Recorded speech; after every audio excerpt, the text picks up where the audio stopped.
I was 18 years old when I got married. So, syempre kapag ka ikaw pala nabigyan ng responsibility ng maaga, lahat gagawin mo eh. In fact, nasubukan ko rin maging taxi driver. Nasubukan ko rin mag-shoe shine. Lahat papasukin ko basta importante kikita. And at the same time, basta legal, ethical at wala akong tatapakan tao, definitely gagawin ko lahat. Alang-alang sa family ko. Yung wife ko nagtatrabaho sa people support. So, ako naman nasa bahay lang, kaalaga ng mga bata, hatid sundo. And kung may racket na pwedeng racket sa Baguio, yun, gagawin ko. Nagbabuy and sell ng kung ano-ano. And at the same time, pupunta ng bilyaran, baka manalo sa bilyar, pwedeng pambili ng pagkain man lang.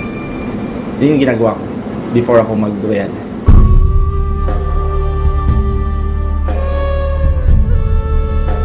Yung wife ko naman, well-off yung family nila. That's the reason kung bakit din ako na-inspire dun sa mga in-laws ko. Dahil nga, kahit pa paano okay yung buhay nila, sabi ko, hindi pwedeng habang buhay, wala na lang mangyayari sa buhay ko. Dapat may mapatunayan ako sa kanila. The reason kung bakit ako lumalabas everyday, it's because of yung pamilya ko.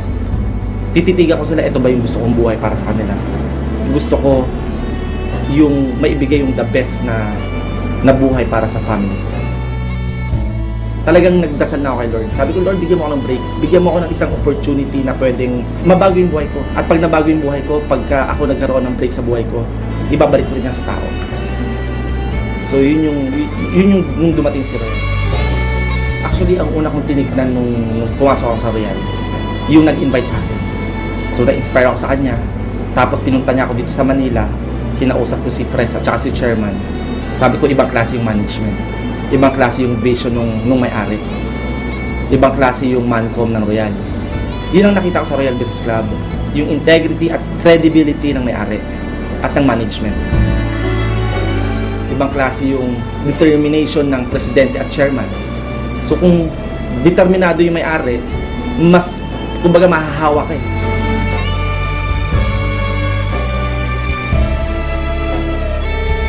Bago po akong sumali sa Royal, marami nang yumaman, marami nang kumikita, marami nang nakuha yung mga pangarap nila.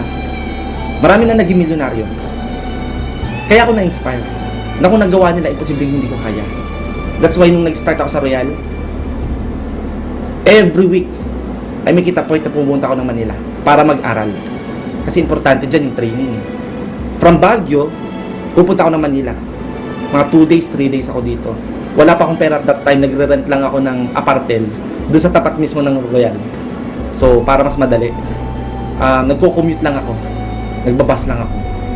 At habang nasa bus ako, umiyak ako, sabi ko, Lord, alam ko may mangyayari sa akin. Alam ko hindi mo ako papabayaan. Kumbaga lahat inalay ko talaga sa Kanya. So, nung nasa bus po ako, actually, iniisip ko na bakit yung mga ibang kaibigan ko hindi naniniwala sa akin. Yun yung mga umaandar sa utak ko nun. Yung mami ko hindi rin naniniwala, yung mga kapatid ko, pamilya ko hindi naniniwala. Ang daming rejection, ang daming discouragement. Yung mga ine-expect kong sasali, hindi sumasali. Sobrang nakakaiyak. Isa lang sinabi ko sa isip ko noon. Sabi ko, these people, my family, my loved ones, my relatives, my friends, these people will be proud of me later on. Sabi ko, lahat ng hirap, may katumbas na sarap. Lahat ng mga pain na nararanasan ko, sigurado ko walang ibang mangyayari sa akin later on, kundi puro king naman. That's why, talagang pinursigi ko. Talagang ginawa ko yung part ko. Sabi ko nga kanina, na-inspire talaga ako sa mga taong nauna. Ibig sabihin, pag may nauna, may susunod. At ang mindset ko sa sarili ko, walang ibang kasunod kundi ako. Sabi ko, dadating ang time, aakit din ako sa stage.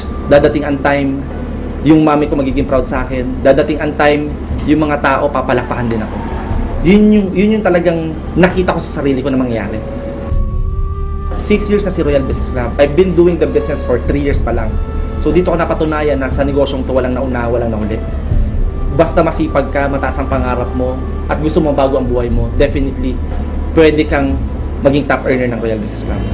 Pwede kang kumita na malaki, at pwede mong unahan yung mga nauna. Importante dito yung relationship mo sa mga leaders. It's all about how you treat your leaders. In a relationship, there should be no expectations. Rather, there should be an acceptance. Just accept them kung sino sila. And eventually, yung process ng pagbabago ng attitude na sinasabi sa training, mangyayari din. So yun yung isa sa mga naging factor kung bakit ganito yung nangyari sa Royal. Maganda yung pakikisama natin sa mga tao. And ang nakakatuwa po nito, in a very short span of time, pwede mo talaga makuha yung mga gusto mo. Basta gagawin mo lang yung responsibility mo as a club member of Royal. That's why, nung nag-member ako ng Royal, after 2 months of doing the business, nabilong po ako agad sa top ng Royal. After 4 months, nahit ko po agad yung travel incentive going to Hong Kong. And then after that Hong Kong, na-acquire ko yung brand new Mitsubishi Montero. So in just a matter of 6 months, nabili ko agad yung pangarap kong kotse. So sa loob ng isang taon, aside from Hong Kong kotse, nahit ko rin yung Rookie of the Year and Millionaire Circle. So lahat nangyari yan sa loob ng isang taon. Plus nahit ko rin yung travel incentive papuntang Europa. Grabe! So 9 countries naman yung inikutan namin doon. So on my second year naman, na-acquire ko na tong condo unit ko.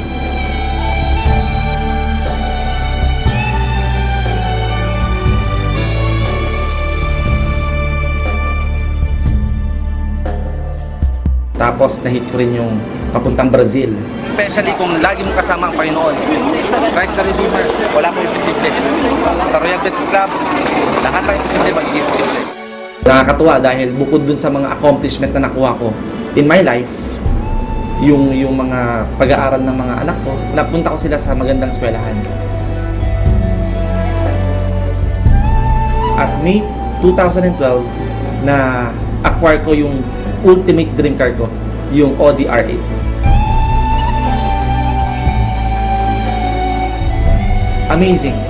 Amazing yung nangyari sa buhay ko. At the same time, yung mami ko, nabilihan ko rin ng sasakyan. Kaya nakakatuwa dahil, alam mo yun, yung mga mahal mo sa buhay, kahit papano, hindi lang yung personal na pangarap ko, kundi pati yung mga pangarap mismo ng mga mahal ko sa buhay, nabibigay ko. At the same time, nakakatulong ka rin sa mga ibang tao. Kasi grabe dati, dito ako kumukuha ng pambili ng diaper, pambili ng pagkain. Pero ngayon, ginagawa ko na lang siyang hobby. Ayan, tinan mo. May tumbok pa rin. Ibang klase lifestyle ko ngayon magmula nung nag-Royal ako. Kasi before, kung saan ko gustong pumunta, hindi ako makapunta dahil wala ako sasakyan. Yung time and financial freedom, yun yung meron ako ngayon sa Royal. Mas masarap magyabang ngayon eh. Kasi kahit papano, may pagyayabang ka. Unlike before, ang meron lang talaga ako yabang. Yabang lang eh. Pag tinanggal mo yun, walang-wala na ako eh. Pero nung nakita ko si Royal Business Club nga sa buhay ko, sabi ko, grabe, dito ko papatunayan yung yabang ko. Na meron ako patutunguhan sa buhay ko. Mabuti na lang nasa tamang kumpanya ko. Kasi kung hindi ako nasa tamang kumpanya, malamang wala rin mangyari sa buhay ko. Hindi ito ibang kumpanya eh. This is Royal.